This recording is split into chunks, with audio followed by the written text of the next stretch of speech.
ત્રિયા ચરિત્ર એક રહસ્યમય પૌરાણિક કથા।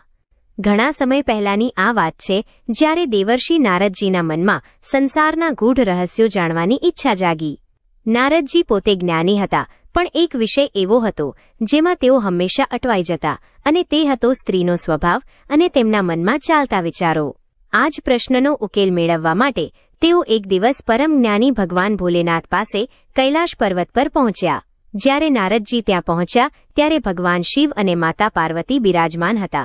મહાદેવે નારદજીના ચહેરા પરની વ્યાકુળતા જોઈ લીધી અને મંદ સ્મિત સાથે પૂછ્યું કે હે દેવર્ષિ, આજે તમારા ચહેરા પર આવી ચિંતા કેમ છે?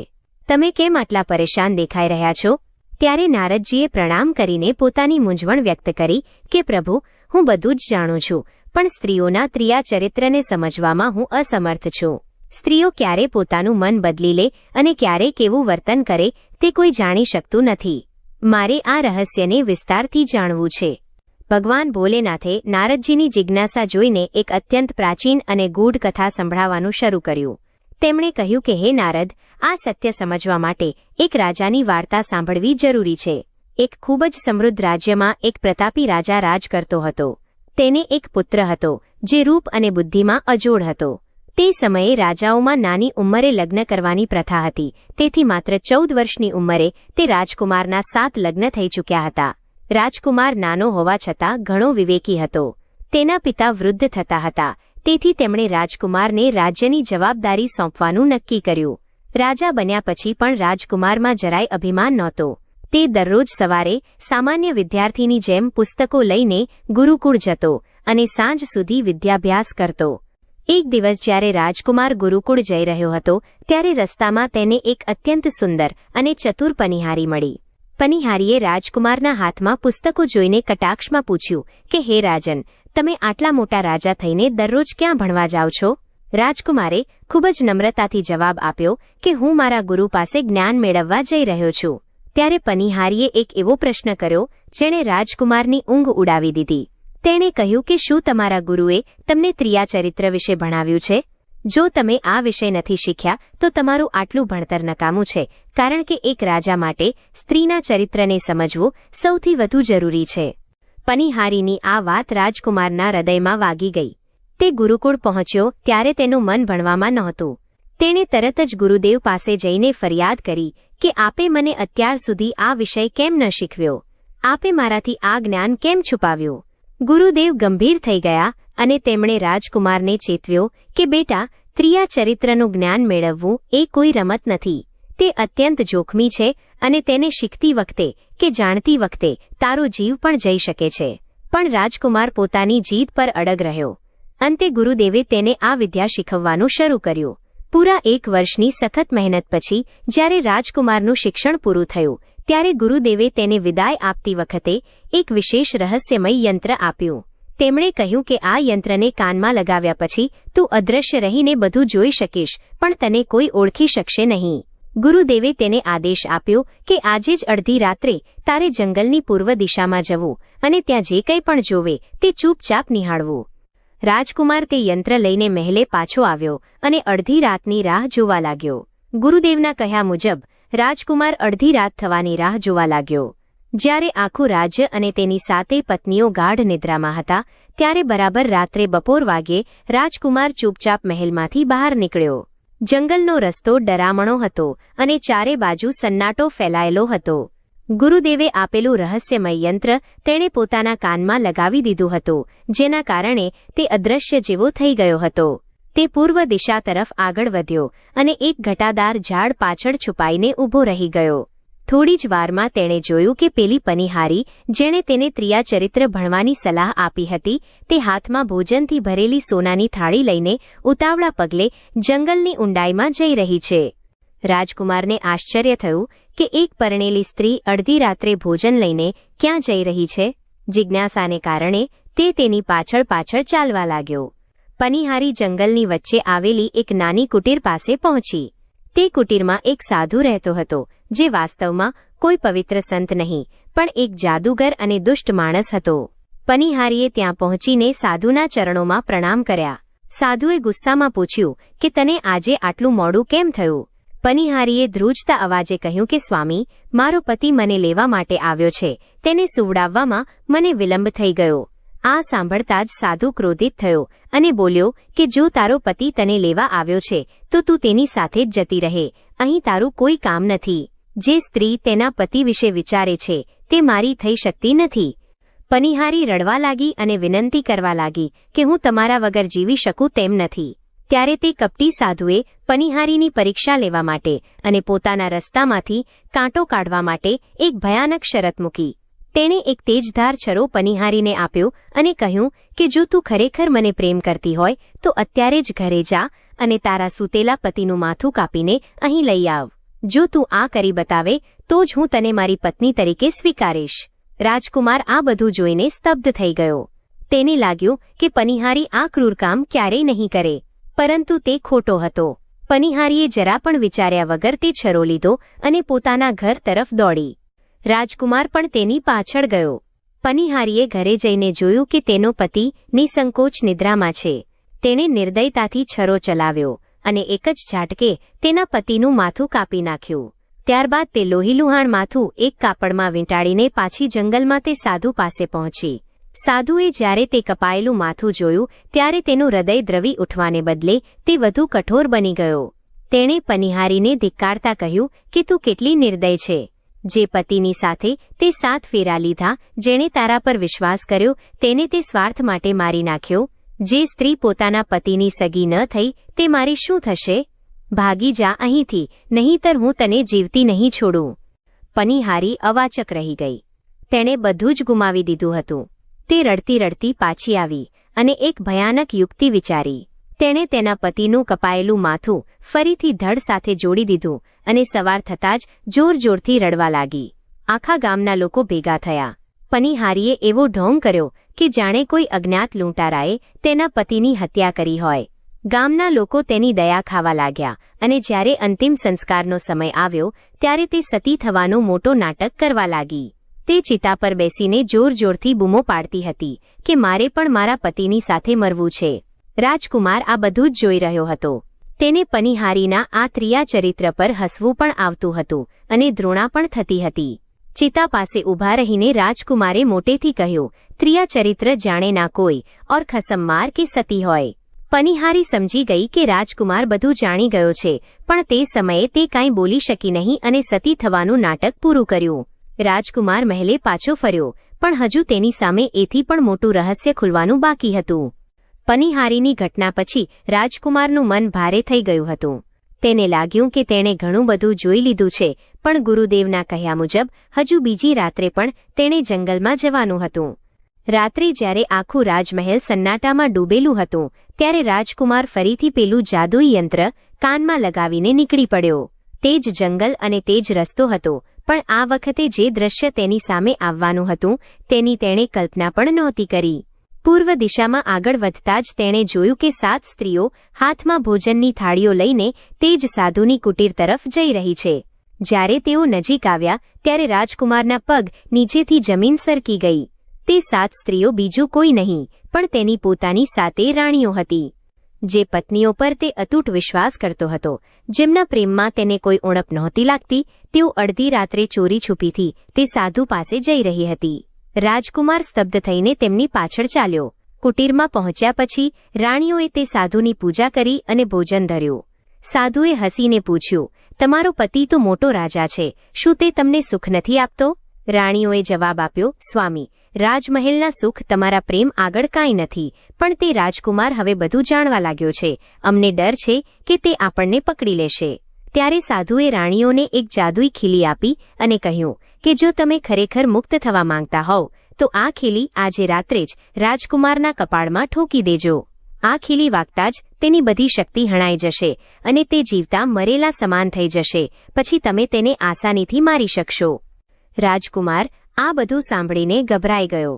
ઉતાવળમાં તે ત્યાંથી ભાગવા લાગ્યો, પણ ભાગતી વખતે તે કાનમાંથી યંત્ર કાઢવાનું ભૂલી ગયો અને રસ્તામાં ઠોકર લાગતા યંત્ર પડી ગયું. યંત્ર વગર તે સાધારણ મનુષ્ય બની ગયો અને રાણીઓએ તેને જોઈ લીધો.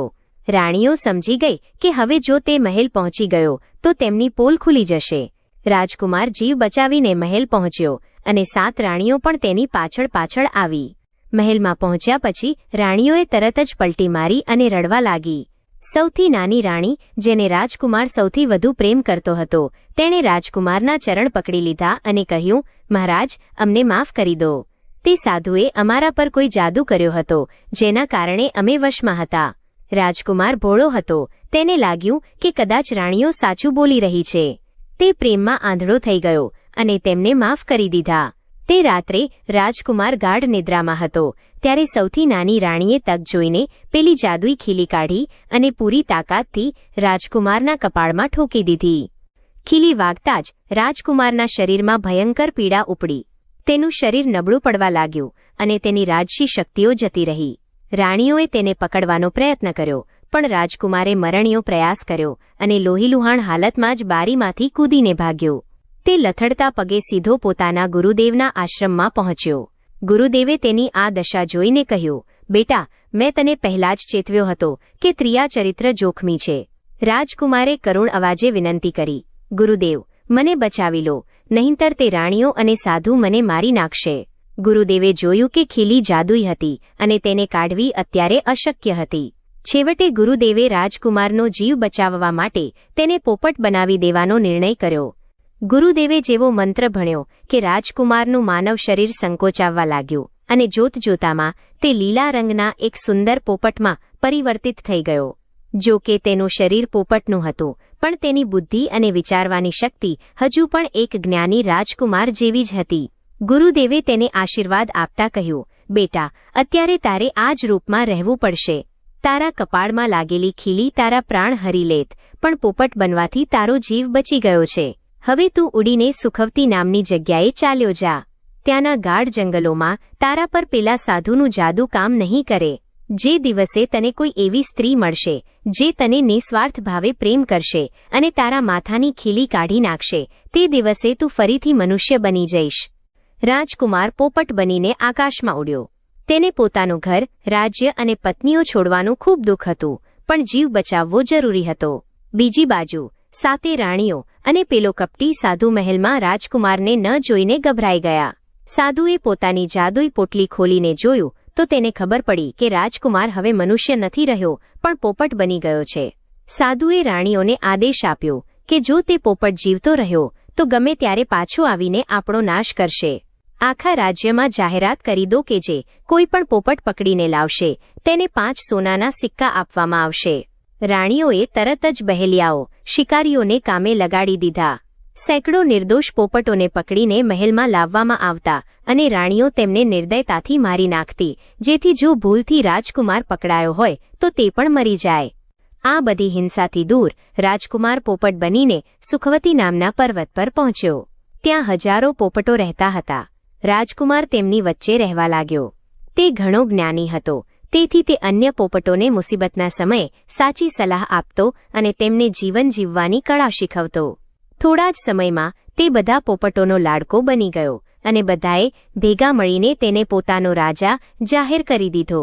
રાજકુમાર હવે પોપટોના રાજા તરીકે ત્યાં શાંતિથી રહેતો હતો, પણ એક દિવસ ત્યાં એક ચતુર શિકારી આવી પહોંચ્યો. શિકારીએ જોયું કે આ ઝાડ પર હજારો પોપટો છે. તેણે લોભમાં આવીને ઝાડની ડાળીઓ પર રાત્રે જ ગુંદર લગાવી દીધો. બીજા દિવસે સવારે જ્યારે બધા પોપટો ડાળીઓ પર બેઠા ત્યારે તેમના પગ અને પાંખો ગુંદરમાં ચોંટી ગયા. બધા પોપટો ફફડવા લાગ્યા અને રડવા લાગ્યા. ત્યારે રાજકુમાર પોપટે પોતાની બુદ્ધિ વાપરી અને બધાને કહ્યું, ગભરાશો નહીં. જ્યારે શિકારી આવે ત્યારે તમે બધા મરેલા હોવાનો ઢોંગ કરજો. શિકારી સમજશે કે તમે મરી ગયા છો, એટલે તે તમને ગુંદરમાંથી કાઢીને નીચે જમીન પર ફેંકશે. જ્યાં સુધી તે છેલ્લા પોપટને નીચે ન મૂકે ત્યાં સુધી કોઈએ હલવું નહીં. જેવો હું ઇશારો કરું બધાએ એકસાથે ઉડી જવાનું. થોડી વારમાં શિકારી આવ્યો. તેણે જોયું કે બધા પોપટો તો મરેલા લાગે છે. તે એક એક કરીને પોપટોને નીચે મૂકવા લાગ્યો. જ્યારે બધા પોપટો નીચે મુકાઈ ગયા ત્યારે રાજકુમાર પોપટે ચીસ પાડી અને બધા પોપટો એકસાથે ઉડી ગયા. શિકારી જોતો જ રહી ગયો. પણ કમનસીબે રાજકુમાર પોપટ પોતે ઉડવામાં થોડો મોડો પડ્યો અને શિકારીએ તેને ઝડપી લીધો. શિકારી ખૂબ ગુસ્સે હતો, પણ જ્યારે તેણે આ પોપટને બોલતો સાંભળ્યો ત્યારે તે સ્તબ્ધ થઈ ગયો. રાજકુમાર પોપટે કહ્યું, મને મારતો નહીં, હું તને માલામાલ કરી દઈશ. મને રાણી પાસે ન લઈ જતો, પણ સુખવતીના બજારમાં વેચવા લઈ જા. ત્યાં હું તને 5 નહીં પણ 500 સોનાના સિક્કા અપાવીશ. શિકારી લાલચમાં આવી ગયો અને તે પોપટને લઈને સુખવતી રાજ્યના બજારમાં પહોંચ્યો. ત્યાં જે ઘટના બની તેણે રાજકુમારના જીવનમાં એક નવો વળાંક લાવી દીધો. શિકારી તે અદ્ભુત પોપટને લઈને સુખવતી રાજ્યના સૌથી મોટા બજારમાં પહોંચ્યો. રાજકુમાર પોપટે શિકારીને પહેલેથી જ સમજાવી દીધું હતું કે તેણે તેની કિંમત ઓછી આંકવી નહીં. બજારમાં શિકારીએ બૂમ પાડી, એક એવો પોપટ જે માણસોની જેમ બોલે છે અને ભવિષ્ય ભાખે છે. કિંમત માત્ર 500 સોનાના સિક્કા. આટલી મોટી રકમ સાંભળીને લોકો ટોળે વળ્યા, પણ કોઈની હિંમત નહોતી કે 500 સિક્કા ખર્ચે. આ સમાચાર વાયુવેગે સુખવતીના રાજા સુધી પહોંચ્યા. રાજા પોતે પક્ષી પ્રેમી હતા, તેથી તેમણે શિકારીને દરબારમાં બોલાવ્યો. દરબારમાં જ્યારે પોપટે વેદોના શ્લોકો અને નીતિશાસ્ત્રની વાતો કરી, ત્યારે રાજા આશ્ચર્યચકિત થઈ ગયા. તેમણે તરત જ 500 સોનાના સિક્કા આપીને પોપટ ખરીદી લીધો. રાજાએ આ પોપટ પોતાની એકની એક લાડકી પુત્રી રાજકુમારી સુમંતીને ભેટમાં આપ્યો. રાજકુમારી સુમંતી જેટલી સુંદર હતી એટલી જ દયાળુ અને બુદ્ધિશાળી પણ હતી. તેણે પોપટ માટે સોનાનું પાંજરું બનાવડાવ્યું અને તેને 56 ભોગ જમાડવા લાગી. રાજકુમાર પોપટ મહેલમાં રહેવા લાગ્યો, પણ તેનું મન ઉદાસ રહેતું. તે ઘણીવાર રાત્રે છુપી રીતે રડતો. રાજકુમારીએ જોયું કે આ પોપટ સામાન્ય પક્ષી નથી, તેની આંખોમાં કોઈ ઊંડું દુઃખ છુપાયેલું છે. એક દિવસ રાજકુમારીએ પોપટને પ્રેમથી પૂછ્યું, હે પક્ષીરાજ, તું આટલો જ્ઞાની છે, છતાં તારા ચહેરા પર ઉદાસી કેમ છે? શું તને આ મહેલની સુખ સાહેબી નથી ગમતી? ત્યારે પોપટે અત્યંત કરુણ અવાજે કહ્યું, રાજકુમારી, જે પાંજરામાં કેદ હોય તે ક્યારેય સુખી ન હોઈ શકે. હું એક એવો દુર્ભાગી જીવ છું જે પોતાના કર્મો અને બીજાના છળ કપટનો ભોગ બન્યો છે. રાજકુમારીનું હૃદય આ સાંભળીને દ્રવી ઉઠ્યું. તેણે પોપટને પાંજરામાંથી બહાર કાઢ્યો અને પ્રેમથી તેના માથા પર હાથ ફેરવવા લાગી. માથા પર હાથ ફેરવતી વખતે રાજકુમારીની આંગળી કોઈ અણીદાર વસ્તુ સાથે ભટકાઈ. તેણે જોયું કે પોપટના કપાળમાં એક નાની પણ મજબૂત ખીલી ખૂંપેલી છે. રાજકુમારીએ ચિંતામાં પૂછ્યું, અરે, આ ખીલી તારા કપાળમાં કોણે ઠોકી? તને કેટલી પીડા થતી હશે? રાજકુમાર પોપટે કહ્યું, જો તારામાં સાચો પ્રેમ અને હિંમત હોય તો આ ખીલીને ખેંચી લે, પણ યાદ રાખજે, આ જાદુઈ છે. રાજકુમારીએ જરા પણ ડર્યા વગર પૂરી શ્રદ્ધા અને પ્રેમથી તે ખીલી પકડી અને એક ઝાટકે ખેંચી કાઢી. જેવી ખીલી બહાર નીકળી કે આખા રૂમમાં એક તેજસ્વી પ્રકાશ ફેલાઈ ગયો. રાજકુમારીની નજર સામે પોપટ અદૃશ્ય થઈ ગયો અને ત્યાં એક અત્યંત રૂપાળો અને તેજસ્વી રાજકુમાર ઊભો હતો. રાજકુમારી તો જોતી જ રહી ગઈ. રાજકુમારે તેની સામે હાથ જોડીને પ્રણામ કર્યા અને પોતાની આખી વ્યથા સંભળાવી. કેવી રીતે પનિહારીએ વિશ્વાસઘાત કર્યો, કેવી રીતે તેની 7 રાણીઓએ સાધુ સાથે મળીને તેને મારવાનો પ્રયત્ન કર્યો અને કેવી રીતે તેના ગુરુદેવે તેને બચાવ્યો. રાજકુમારી સુમંતી રાજકુમારની સત્યતા અને તેના જ્ઞાનથી પ્રભાવિત થઈ ગઈ. તેને સમજાઈ ગયું કે આ જ તે વ્યક્તિ છે જેની તે આખી જિંદગી રાહ જોતી હતી. તેણે રાજકુમારને વચન આપ્યું કે તે તેને ન્યાય અપાવવામાં મદદ કરશે. બંનેએ લગ્ન કરી લીધા અને રાજકુમાર હવે સુખવતી રાજ્યના જમાઈ તરીકે રહેવા લાગ્યો. પરંતુ હજુ બદલો લેવાનો બાકી હતો. પેલા કપટી સાધુ અને 7 રાણીઓને ખબર પડી ગઈ હતી કે રાજકુમાર ફરીથી મનુષ્ય બની ગયો છે અને તેઓ તેને ખતમ કરવા માટે નવી જાળ બિછાવી રહ્યા હતા. રાજકુમાર અને રાજકુમારી સુમંતી સુખવતી રાજ્યમાં સુખેથી રહેવા લાગ્યા હતા, પરંતુ પેલી બાજુ તે સાધુ અને 7 રાણીઓના મનમાં શાંતિ નહોતી. સાધુએ પોતાની જાદુઈ શક્તિથી જોઈ લીધું કે રાજકુમારના માથામાંથી ખીલી નીકળી ગઈ છે અને તે હવે ફરીથી મનુષ્ય બનીને એક શક્તિશાળી રાજ્યનો જમાઈ બની ગયો છે. સાધુ જાણતો હતો કે જો તે રાજકુમારને જીવતો છોડશે તો એક દિવસ તે પાછો આવશે અને તેમનો નાશ કરશે. તેથી સાધુએ એક ભયાનક યોજના બનાવી. તેણે 7 રાણીઓને બોલાવી અને કહ્યું, હવે આપણે વેશ બદલીને સુખવતી રાજ્યમાં જવું પડશે. હું એક નર્તક નાચગાન કરનાર બનીશ અને તમે 7 રાણીઓ સુંદર નર્તકીઓ બનશો. આપણે એવી કળા બતાવીશું કે ત્યાંનો રાજા ખુશ થઈ જશે અને ઇનામમાં આપણે તે રાજકુમારને જ માંગી લઈશું. રાણીઓ સંમત થઈ ગઈ.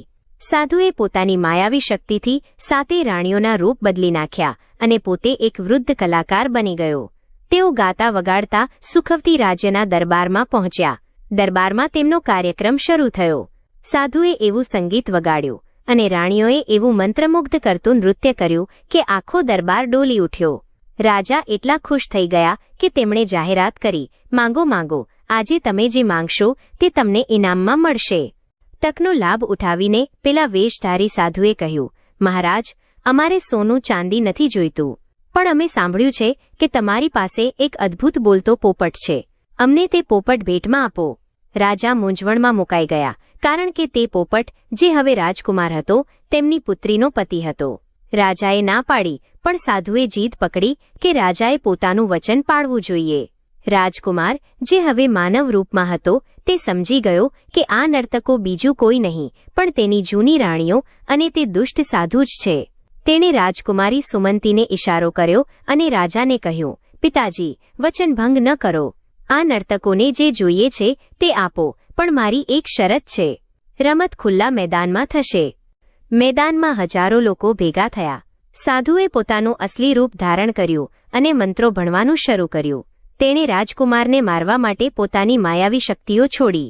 જેવો સાધુ રાજકુમાર તરફ ધસ્યો, રાજકુમારે પોતાની પાસે રાખેલું ગુરુદેવનું સ્મરણ કર્યું. જોતજોતામાં મેદાનમાં માયાવી યુદ્ધ શરૂ થઈ ગયું. સાધુએ રાજકુમારને ગળી જવા માટે એક ભયાનક અજગરનું રૂપ લીધું. રાજકુમાર ગભરાવાને બદલે એક તેજસ્વી ગરુડ બની ગયો અને અજગર પર હુમલો કર્યો. આખું મેદાન આ જાદુઈ દ્રશ્યો જોઈને સ્તબ્ધ હતું. સાધુ સમજી ગયો કે રાજકુમાર પાસે હવે ગુરુની શક્તિ છે, તેથી તેણે પોતાનો છેલ્લો અને સૌથી મોટો દાવ ખેલવાનું નક્કી કર્યું. મેદાનમાં જામલેલું માયાવી યુદ્ધ હવે ચરમસીમાએ હતું. જ્યારે સાધુ અજગર બન્યો અને રાજકુમાર ગરુડ, ત્યારે સાધુને સમજાયું કે શક્તિથી રાજકુમારને હરાવવો મુશ્કેલ છે. તેથી તેણે છળનો સહારો લીધો. સાધુએ અચાનક ગરુડ પર હુમલો કરવાને બદલે હજારો ઝેરી ભમરાનું રૂપ ધારણ કર્યું. રાજકુમારે પોતાની બુદ્ધિ વાપરી અને ભમરાઓને ભગાડવા માટે પ્રચંડ પવનનું રૂપ લીધું. હવે સાધુએ તેની અંતિમ માયા રચી. તે એકાએક અદૃશ્ય થઈ ગયો અને આકાશમાંથી અગ્નિના ગોળા વરસાવવા લાગ્યો. સાતે રાણીઓ પણ માયાવી ડાકણો બનીને રાજકુમારને ઘેરવા લાગી. આ દ્રશ્ય જોઈને આખું સુખવતી રાજ્ય થથરી ગયો. રાજકુમારી સુમંતી સમજી ગઈ કે આ ધર્મ અને અધર્મની લડાઈ છે. તેણે ભગવાનનું સ્મરણ કર્યું અને રાજકુમારને સાવધાન કર્યો. બરાબર તે જ સમયે સાધુએ પોતાની જાતને એક બાજ પક્ષીમાં ફેરવી નાખી અને રાજકુમાર તરફ ઝડપથી ધસ્યો. રાજકુમારે તેને છેતરવા માટે પોતાની માયા સંકેલી લીધી અને એક નાના ચોખાના દાણાનું રૂપ ધારણ કરી લીધું અને જમીન પર પડેલા અનાજના ઢગલામાં છુપાઈ ગયો. સાધુ અટ્ટહાસ્ય કરવા લાગ્યો. તેને લાગ્યું કે રાજકુમાર ડરી ગયો છે. સાધુ તરત જ બાજમાંથી કબૂતર બની ગયો, જેથી તે પેલા ચોખાના દાણાને વીણીને ખાઈ શકે અને રાજકુમારનો અંત લાવી શકે. જેવો પેલો કપટી સાધુ કબૂતર બનીને ચોખાના દાણા ખાવા માટે નીચે નમ્યો, રાજકુમાર પલક ઝપકાવતા જ તે ચોખાના દાણામાંથી એક ભયાનક બાજ બની ગયો. કબૂતર બનેલા સાધુને સંભળાય તેવી ગર્જના સાથે રાજકુમારે કહ્યું, તારા પાપનો ઘડો ભરાઈ ગયો છે. રાજકુમારે પોતાના તેજદાર પંજાથી કબૂતર બનેલા સાધુનો શિકાર કર્યો અને તેનો અંત લાવી દીધો. જેવો સાધુ મરાયો, પેલી સાતે રાણીઓની માયાવી શક્તિઓ ક્ષીણ થઈ ગઈ. તેઓ ફરીથી પોતાના અસલી રૂપમાં આવી ગઈ અને રાજાના સૈનિકોએ તેમને પકડી લીધી. રાજકુમાર ફરીથી પોતાના મનુષ્ય સ્વરૂપમાં પાછો ફર્યો. તેનો ચહેરો હવે વિજયના તેજથી ચમકતો હતો. નિષ્કર્ષ અને ન્યાય. રાજકુમારે પોતાની સાતે પત્નીઓને બોલાવી અને પૂછ્યું, મેં તમને રાણીઓ બનાવી, માન આપ્યું, પ્રેમ આપ્યો, છતાં તમે એક કપટી સાધુ માટે મને મારવાનો પ્રયત્ન કેમ કર્યો? રાણીઓ પાસે કોઈ જવાબ નહોતો. તેઓ નીચું જોઈને રડવા લાગી. રાજકુમારે તેમને મૃત્યુદંડ ન આપતા આજીવન જેલની સજા સંભળાવી, જેથી તેઓ પોતાના પાપોનું પ્રાયશ્ચિત કરી શકે. ભગવાન ભોલેનાથે નારદજીને આ કથા પૂરી કરતા કહ્યું, હે નારદ, આ જ છે ત્રિયા ચરિત્ર. જે સ્ત્રી શ્રદ્ધા, પ્રેમ અને પવિત્રતા છોડીને સ્વાર્થ, છળ અને કામવાસનાને વશ થાય છે, તે આ પનિહારી અને 7 રાણીઓ જેવું આચરણ કરે છે. પરંતુ જે સ્ત્રી રાજકુમારી સુમંતી જેવી પવિત્ર અને નિઃસ્વાર્થ હોય છે, તે કલ્યાણકારી હોય છે. નારદજીની બધી શંકાઓ દૂર થઈ ગઈ. તેમણે ભગવાન શિવને પ્રણામ કર્યા. રાજકુમાર અને રાજકુમારી સુમનતીએ વર્ષો સુધી સુખેથી રાજ્ય કર્યું અને પ્રજાને ન્યાયી શાસન આપ્યું. સમાપ્ત. ભગવાન ભોલેનાથની આ કથા સાંભળ્યા પછી નારદજીનું મન શાંત થયું. તેમણે સમજાયું કે સંસારમાં ત્રિયા ચરિત્ર એ માત્ર સ્ત્રીના છળની વાત નથી, પણ એ મનુષ્યના મનમાં છુપાયેલા લોભ, સ્વાર્થ અને વિશ્વાસઘાતનું પ્રતીક છે. આ વાર્તા આપણને શીખવે છે કે 1.